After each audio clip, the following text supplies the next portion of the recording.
We continue now at the top of Daf Ayin Vav Amud Aleph from Meseches Kiddushin. This is Kiddushin Daf 76a. The Gemara is in the middle of going through a three-way machlokas tanoim in terms of the status of the kusim. According to Rabbi Shmuel, the kusim are geirei arayos. What that means is that they converted only due to the fear of the lions, as the story in the Navi tells us, and therefore they're not true converts. And additionally, the Kohanim that assimilated among them were Kohanim Pesulim, and that's why it's problematic for the kusim to marry into the community. According to Rabbi Akiva, that's not the case. They're geirei emes, they're true geirim, and the Kohanim that mixed among them were true Kohanim. And so then the question is, why is it that they're not allowed to enter into the community? And the Gemara now continues, the reason is because they did yibum with an arusa, upotrim es anasuas, and they said the married women, they didn't need to do any yibum. Rashi explains, upotrim es anasuas min hachalitza. They said that once a woman was already married, so she didn't have to do chalitza in order to marry somebody besides for her brother-in-law. And that's chayve lavin. That's a violation of a lav. Rabbi Akiva b'nei chayve lavin, mamzerim him. According to Rabbi Akiva, the children of chayve lavin are mamzerim, and that's why it was problematic for the kusim to marry into the community. As the Gemara now explains, my darshi, now what drasha did they make that they said that a married woman didn't need to do chalitza? Because the pasuk says, lo siya eishes hameis hachutza liishzar. The pasuk says that the widow, she's not allowed to marry someone else. Again, she has to do chalitza in order to marry someone else. But they understood that to mean hach diyosva chutzahi lo siya liishzar. In other words, the one that was on the outside, meaning she hasn't yet been married, she's only betrothed. So she's the one that there's a prohibition to marry someone else. She has to do chalitza. Aval hach lo yosva chutza, but the one that's not sitting on the outside, meaning she's already married, she's been married to her husband, she's already done nisuin. So tia liishzar, they understood that she is allowed to marry someone else without doing chalitza, and of course that's problematic. It's chayve lavin. For Rabbi Akiva l'tayme damer yesh mamzer mechayve lavin. Rabbi Akiva is following his reasoning that he says that when you have a violation of a lav, like in this case, where they're marrying someone else without doing chalitza, so that creates a problem of mamzerus. And Rashi explains, hachutza hachitzona, they're understanding the word chutza to mean the one that's outside of the marriage, meaning shelo nichnasa adayin l'rishus habal nisuin. She didn't yet enter into the authority of her husband. She didn't actually enter into the marriage yet. That's where we say the pasuk applies of lo siya eishes hameis hachutza liishzar, but it doesn't apply to a married woman. That's what the kusim understood, and that created those kinds of problems. And the Gemara now continues with the third shita when it comes to the kusim, and this is going to be relevant to Rabbi Eliezer that we discussed in the previous daf. V'yei shomer, and finally the last opinion is lefi she'ein bekiyin b'dikdukei mitzvahs, that they are not bekiyin, they're not experts when it comes to the specifics, the particulars of mitzvahs. And Rashi explains, v'yei shomer hainu Rabbi Eliezer, the yei shomer is Rabbi Eliezer, lefi she'ein bekiyin asarim. The reason why it's asur, the reason why they're excluded from the community is because they're not experts in the mitzvahs. U'lekamon mefarish le'inyan yuchsin my bekiyin ika. Now the Gemara is going to explain what exactly that means in terms of lineage, what expertise is needed. But the point here is going back to what we said earlier, Hilkach, therefore, because they're not experts in these details of the mitzvahs, Hilkach, therefore, Rabbi Eliezer, kusi lo yisa kusis. That's why Rabbi Eliezer said in the previous daf that a kusi is not able to marry a kusis, Shema echad min habekiyin shelo ira psul b'nisui avos, because maybe one of them is from the experts. There is no disqualification in his forefathers' marriages. V'hasheni misheinan bekiyin, and maybe the second one, the kusi and the kusis, maybe the kusi is from somebody with good lineage, but the second one is from somebody which was not expert. Ve'ira safek eishasish b'kiddushay avos, so maybe there was some kind of a safek eishasish among the marriage of his fathers. Sheniskad shel la'acher v'amru enem kiddushin v'nisas la'acher. Maybe there was a kiddushin with one person, they thought it wasn't a kiddushin, and then she went ahead and married someone else. So there could be all kinds of problems in that regard, and that's why this is what we're trying to explain over here. That's why in the previous daf we said, Rabbi Eliezer said that a kusi is not allowed to marry a kusis. And the Gemara continues, Man Yeshomrim, so who is this Yeshomrim that says they're not experts in the particulars of the mitzvahs? Amar Ravidi Baravin says, Rabbi Eliezer, it follows Rabbi Eliezer. The Tanya, as we learned in a Braisa, matzahs kusi muteris. If you have the matzah from a kusi, it's mutter, you can eat it on Pesach, there's no concern that it's chametz. The Adam yotzei ba yedei chovasu b'Pesach, and a person can fulfill on the first night of Pesach, he can fulfill his obligation with such matzah. Rabbi Eliezer says it's prohibited. Lefi she'ein b'kiyim b'dikdukei mitzvahs, because they're not experts when it comes to the particulars of mitzvahs. And Rabbi Shimon ben Gamliel says, Kol mitzvah she'achziku b'kusim har Any mitzvah that the Kusim take upon themselves, they're actually more particular about it than other Jewish people. And so the Gemara now clarifies, as Rashi says, ve'elohachi mayin bekin. So if that's true, so how do we say they're not experts in terms of the issue of marriage? How does that apply? And the idea is lefi shein bekin b'toras kiddushin v'gerushin. As Rashi said above, the idea is the Kusim are not experts when it comes to the laws of kiddushin and gerushin. And Rashi explains, matzas kusi muteres la'achla b'pesach ve'ein ba mishum chishasha dechimutz. Again, when it comes to the matzah of a kusi, that's okay. It's not a problem of chametz. A person can be yotzei v'adam yotzei, but a person can also be yotzei his chiyav on Pesach b'leila yom tov harishon, meaning if he eats that matzah on the first night, shah matzah chova, because on that night the matzah is an obligation. V'yotzei but lo have kikimchen v'tzeika shalov dekochavim shalo chimtzu dekaim alon adam emalik kreisu mehem uvilvad sheyochel kazayis matzah acheres b'achron. It's not like that kind of matzah. It's not considered that it had shimur l'shem mitzvah. If you have matzah that wasn't watched properly, so then that doesn't count for the matzah of the mitzvah on the first night of Pesach. It doesn't count like that. Mishum de matzahs mitzvah b'inan shimur l'shem mitzvah. When it comes to matzahs mitzvah, it needs to be watched for the sake of the mitzvah. Avla matzahs kusi, that's the whole point over here by matzahs kusi. So you don't have to worry about it. It is good. Ein tzarich lachol matzah acheres b'achrona. You don't need to eat other matzah after to viki b'mitzvah shimur, because they are in fact experts in the mitzvah of watching over the matzah. But over here, Gabi Yuchsim, when it comes to lineage, my ein biki and shaykh l'meimer, what does it mean that they're not experts? It means to say again, they're not experts in the laws of kiddushin and gerushin.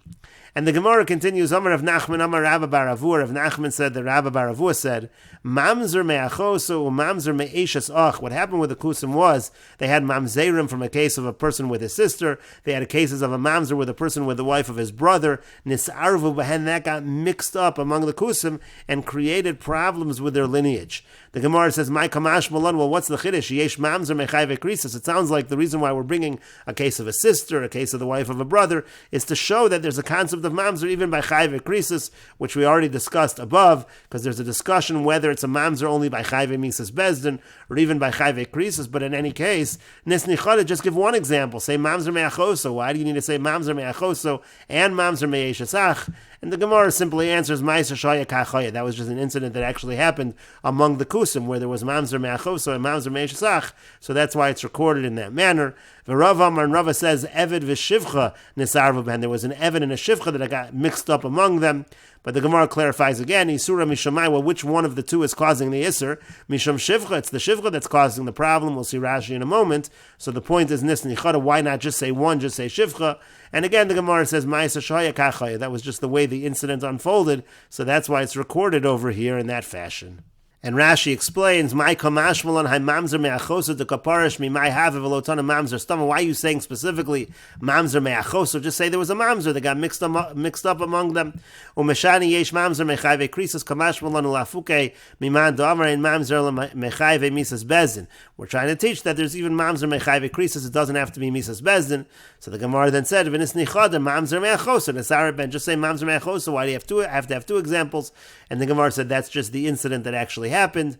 And then the Gemara suggested another answer, Eved v'shivcha nisarvu behen, that got mixed up among them, an Eved and a shivcha. Eved nasam ibn Oseya, meaning to say an Eved married some of their daughters of the Kusim. V'shivcha nisas lechamim, a shivcha married some of the men, or a shivcha married one of the men. Ve'in osam mishpachidu, it's not a clear family, it got all mixed up. Uparchin, and then the Gemara asked, Isura misham shivcha, well, which one of the two creates the Isser? It's the shivcha. The al karchach ovet kochavim, the Eved habal bas Yisrael havalad kosher. Because in terms of, let's say, the Eved was with the Bas Yisrael, there the child's actually kosher, wouldn't cause any problems. El shivcha val de Eved, but by a shivcha, if a shivcha got mixed up among them, her child's an Eved, that would create a problem. Nisni shivcha lechuda, why don't we just say it was just a shivcha? Why do we have to mention the Eved at all? And again, the Gemara said, Ma'isa shahaya kachaya.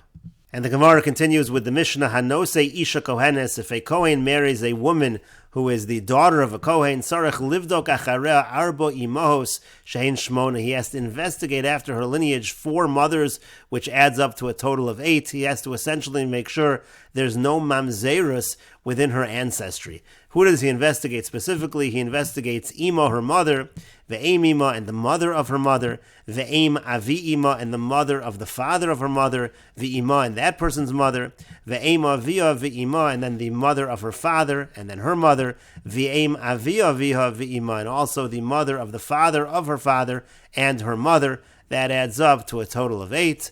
Levia v'Yisraelis. Now, if he marries instead of a Kohenes, let's say he marries a Levia and a Yisraelis, he has to actually add on a generation of investigation.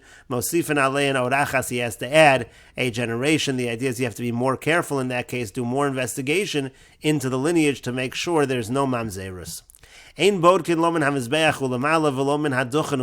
have to do any investigation once you reach somebody who served and did the avod on the mizbeach. That shows they had good lineage. Or let's say they were on the duchen, or let's say anyone that served in the Sanhedrin, that also shows that they had good lineage. Or anybody whose fathers, there was a presumption that they were among the officers for the public, or they were gaboy tzedakah, masiyan and kahuna, they're allowed to marry into the kahuna. Ve'in tzarich livdok acharein.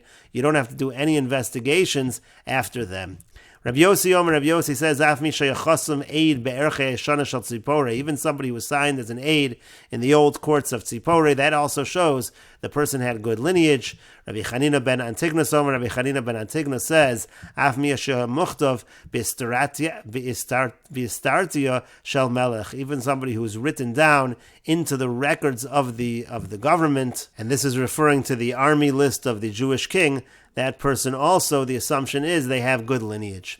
And Rashi explains, Isha Kohenes, again, a person's marrying a woman who's a Kohenes, Dav Kanakar Kedekatani Sefer. We're specifically talking about a Kohenes, as we're going to say, Levia v'Yisraelis Mosifan Alein Orachas, that if she's a Levia Yisraelis, you have to do further investigation. Arba Imos Shein Shmoni, you check 4 mothers, which adds up to 8, means to say, Bodkin Bedoroseh, Arba Imos, you check 4 mothers, Shtayim Mitzad Ha'av, Ushtayim Mitzad Ha'em, you're going to do 2 from the father's side and 2 from the mother's side. Shem Shmona, it adds up to a total of 8. Kolachas Me'em Ima Ve'em Ima, each one, you're doing her mother and the mother of her mother.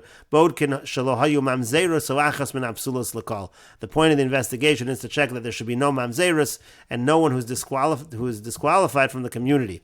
Ve'em Avi Ima means again the mother of the father of the mother, Shali Shazu, of this particular woman, Shunosi, that he's marrying, meaning to say he's marrying a woman. So the mother of the father of that woman's mother. Ve'ima shel aim avi ima, and then also the mother of the father of the mother. Ve'em avia shel zu shunose, and the mother of the father of this woman that he's marrying. Ve'ima shel aim avia, and then the mother of this father of her father. Ve'em avia shel zu shunose ve'ima, and the mother of the father of her father, this woman that he's marrying, and her mother. And Levia v'Yisraelis l'kohen bo l'kohen. So again, if a kohen wants to marry a Levia v'Yisraelis, a Levia or a Yisraelis, mosifan alein orachas, they have to add more.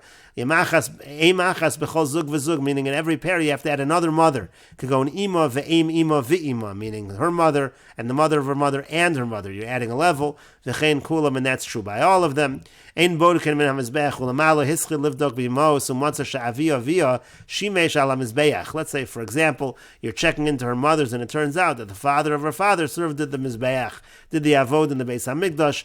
Once you know that, b'yadua shem yuchas, so at that point you know that person has good yichus. And Rashi continues, v'lo min haduchen ulamalo, you don't have to investigate once you get to the duchen. Imhuad olav she'amad eitzel halavim beduchen l'shor rashir.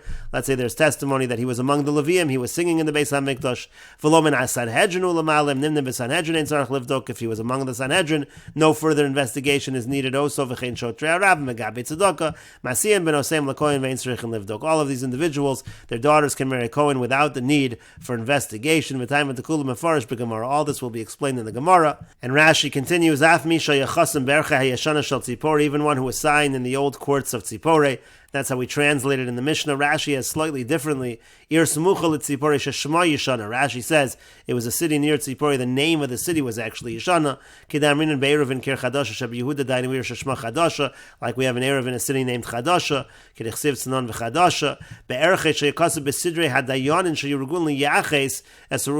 Rashi says they used to have lists of who could be a judge. And they actually had a list. So and so is miyuchas, has proper yichus. It wasn't the way of the place to have a judge who was not miyuchas. And finally, bistratia shel melech, the Gemara mefarshla, again, the Gemara will explain what it means, the istratia shel melech. And the Gemara says, Ma'ishna benoshi badkinanu ma'ishna begavri lo bodku. What's the difference that they would investigate the mothers, but they wouldn't investigate the fathers? And the Gemara says to that, when it comes to women, when they fight with one another, they accuse one another of znus, of arayas,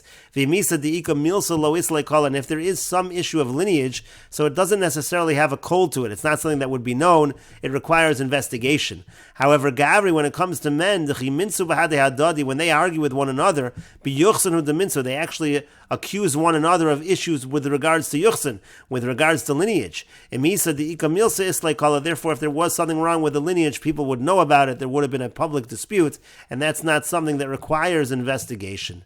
And the Gemara continues, but she also, meaning a Kohenes also, let's say you have a daughter of a Kohen, when she's getting married, Tivdok Be'vi Didei, shouldn't she have to investigate the husband, just like the woman gets investigated by the Kohen?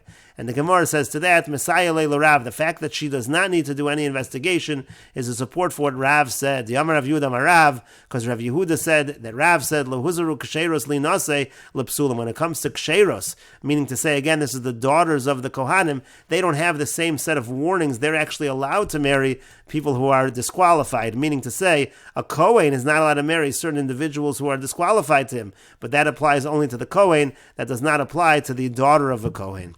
Ravada Barava Tani Daladi Mos Shem Shtei Mesrei. Ravada Barava said that the investigation has to be 4 mothers that go up to 12. But Masnisa Tana Daladi Mos Shem Sheishesrei. And the Bryson actually taught that it's up to 16. And again, this all goes against our Mishnah. Our Mishnah seems to say it only goes up to 8. Ravada Barava seems to be adding 1 generation of investigation, and the Brisa seems to be adding even a 2nd generation of investigation. And the Gemara says, B'shalom Ravada Barava. Now, I can understand Ravada Barava's position, and we will continue with this discussion in the next video on Daf Ayin Vav Amud Beis.